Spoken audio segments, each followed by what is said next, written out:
자국 내마감 여성 간호 발표를 맡게 된 육조 엄수정이라고 합니다. 발표 시작하겠습니다.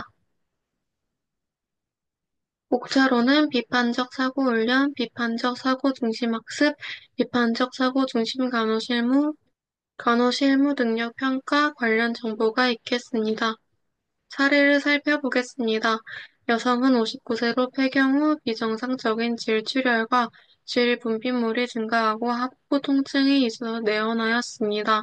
신장은 165cm에 체중은 72kg이며 출산력이 1회이며 자국 내막 생검을 실시한 결과 자국 내막암 소남 1기로 확진되었습니다. 여성은 매우 당황하면서 이제 모든 것이 끝난 건가요? 라고 불안감을 호소하였습니다.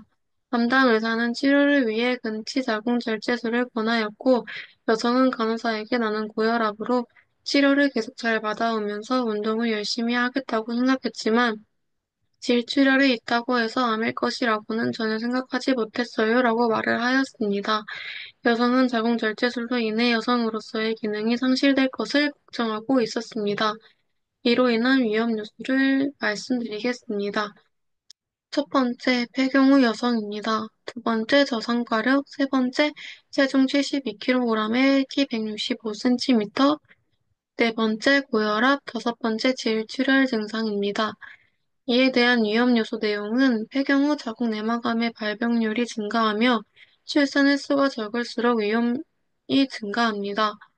BMI 약 26.4, 과체중 및 비만은 지방 조직에서 에스트로겐 생성을 증가하며 자궁 내막암의 동반 질환 요인 중 하나인 고혈압을 설명드리겠습니다. 그리고 마지막인 폐경 후 질출혈은 자궁 내막암의 주요 경고 신호입니다.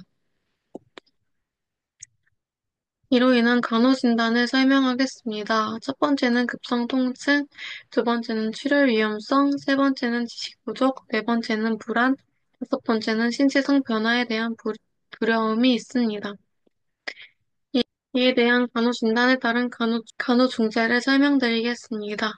통증 사정 도구를 사용하여 통증 정도를 사정하고 처방에 따라 진통제를 투여하며 체위 변경, 따뜻한 침질 등 비약물적 통증 완화 요법을 적용합니다. 두 번째로는 질출혈의 양상, 양, 색깔 등을 모니터링하며 바이탈 확인 및 저혈량 증상을 감시합니다. 필요시 산부인과 응급처치를 준비합니다. 세 번째, 지식 부족으로는 자궁 내막암의 원인, 진행 단계, 치료 계획 등을 교육하고 자궁 절제술 후 회복과 관리, 추후 내원 필요성을 설명합니다.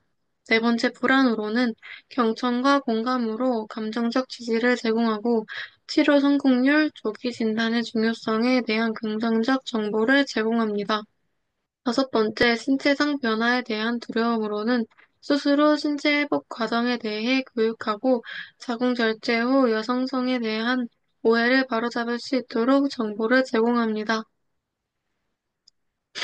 자궁 내막암의 치료 원칙을 기술하겠습니다. 수술적 치료로는 자궁 적출술, 필요시 양측, 난관, 난소, 절제술이 있으며 보조적 치료로는 방사선 치료, 항암화학요법이 있습니다. 세 번째 호르몬 치료로는 프로게스테론을 사용하는 방법이 있으며 정기적 추적 검사로는 치료 후 재발 여부 모니터링을 위한 정기적인 내원이 필수합니다. 간호의 중점으로는 출혈, 감염, 통증 관리, 수술 후 심리적 지지 및 교육, 회복 후 건강 관리가 필요합니다. 자궁 내막암의 정의에 대해 간단히 설명드리겠습니다. 우리나라에서는 자궁경부암, 난소암에 이어서 세 번째로 많이 발생하는 부인암에 해당됩니다.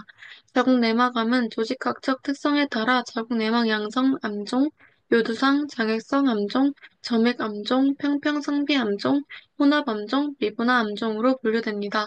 자궁 체부 중 내벽을 구성하는 자궁 내막에서 생기는 암을 말하며 자궁 체부암의 대부분을 차지하고 있습니다.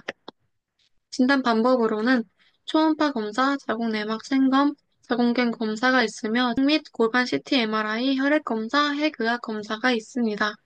자궁 내막암 초기 단계로는 불규칙한 자궁 출혈, 생리량 과다, 폐경 후 점성 또는 질출혈이 있고 성교 후 질출혈, 악순환은 질분비물, 노란빛의 액성 질분비물, 목부 골반 복부, 골반 등 다리 등의 압박감, 음부 주위의 불편감, 무증상이 있습니다. 진행되는 단계로는 자궁체부 중 내벽을 구성하는 자궁내막에서 생기는 암을 말하며 자궁체부암의 대부분을 차지하고 있습니다. 자궁내막암은 조직학적 특성에 따라 자궁내막 양성 암종, 유두상, 장액성 암종, 점액성 암종, 평평성피 암종, 혼합 암종, 미분화 암종으로 분류되고 있습니다. 자궁 내막암의 원인 및 위험 요인 중 에스트로겐 의존성으로 예후가 좋은 것들은 호르몬 요인 중에 폐경기 이후 여성들은 에스트로겐 요법, 늦은 폐경, 이른 초경, 무출산 또는 저출산 및 비만, 여성 호르몬 분비 종양 등의 일생 동안 에스트로겐에 의한 자극을 늘려 자궁 내막암이 발생되기 쉽습니다. 그리고 가족력 또한 있고 유방암 치료 중 장기간 타모xifen 치료는 자궁내막을 자극시켜 자궁내막암의 발생률을 증가시킵니다. 이외에 비만, 고배란성 월경장애, 고혈압, 당뇨, 자궁내막 증식증 등이 있습니다. 에스트로겐 비의존성으로 예후가 좋지 않은 것들에서는 자궁체부 중 내벽을 구성하는 자궁내막에서 생기는 암을 말하며 자궁체부암의 대부분을 차지하고 있습니다. 우리나라에서는 자궁경부암, 난소암에 이어서 세 번째로 많이 발생하는 부인암에 해당되고 있습니다. 자궁내막암은 조직학적 특성에 따라 자궁내막 양성 암종, 요두상, 점액성 암종, 점액암종, 평폐성피암종, 혼합암종, 미문화 암종으로 분류되고 있습니다. 치료를 살펴보겠습니다. 1기 치료는 수술, 전자궁절제술, 양측 난관, 난소, 절제술이 있습니다. 또한 방사선 치료는 1, 비기 이상 시 권고하며 수술 후 방사선 치료는 재발 위험을 감소시킬 수 있습니다. 2기의 치료로는 수술로는 자궁절제술, 골반 림프절 절개, 골반 밖, 동맥 주위 림프절 등을 평가할 수 있습니다. 전이 시에는 수술 6주 내로 방사선 치료를 시작할 수 있으며 3기와 4기 치료로는 방사선 치료, 시험적 개복술로 외과적 변기를 결정할 수 있고 암이 골반 내 국한된 경우에는 전자궁 절제술, 양측 난관 난소 절제술이 있으며 원거리 전이될 경우에는 방사선 단독요법 또는 호르몬 항암 화학요법이 있습니다. 자궁내막암의 치료를 설명드리겠습니다. 치료 관리로는 치료 후 첫 1년은 1에서 3개월마다, 2에서 3년까지는 3에서 6개월마다, 4에서 5년, 는 6개월에서 매년마다 추적 검사가 필요합니다. 간호 사정을 살펴보겠습니다. 첫 번째는 월경, 임신, 에스트로겐 대체요법에 대해 사정을 하고, 두 번째는 불규칙한 월경, 폐경 후 치료의 기타 증상에 대해 사정을 합니다. 세 번째로는 암 진단의 가능성에 대한 환자의 반응을 사정합니다. 간호 진단으로는 첫 번째 치료 선택과 관련된 두려움, 두 번째 질병 과정, 외과적 치료와 관련된 급성 통증, 세 번째 수술적 치료와 관련된 신체상 장애가 있습니다. 간호 중재를 간단히 설명드리겠습니다. 방사선 치료의 합병증에 대한 정보를 제공하고 폐경 후 질치료를 보고하도록 강조합니다.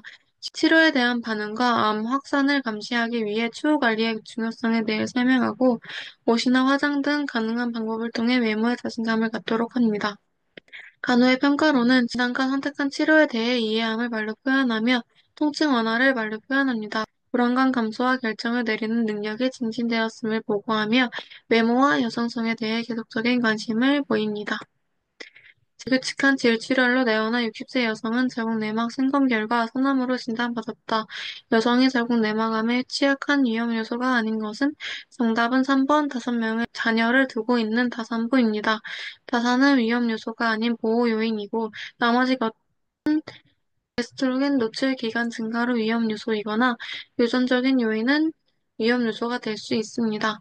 아까 말했듯이 비만은 위험 요소로 제공될 수 있으며 에스트로겐 유사작용으로 위험 요소가 제공될 수 있습니다.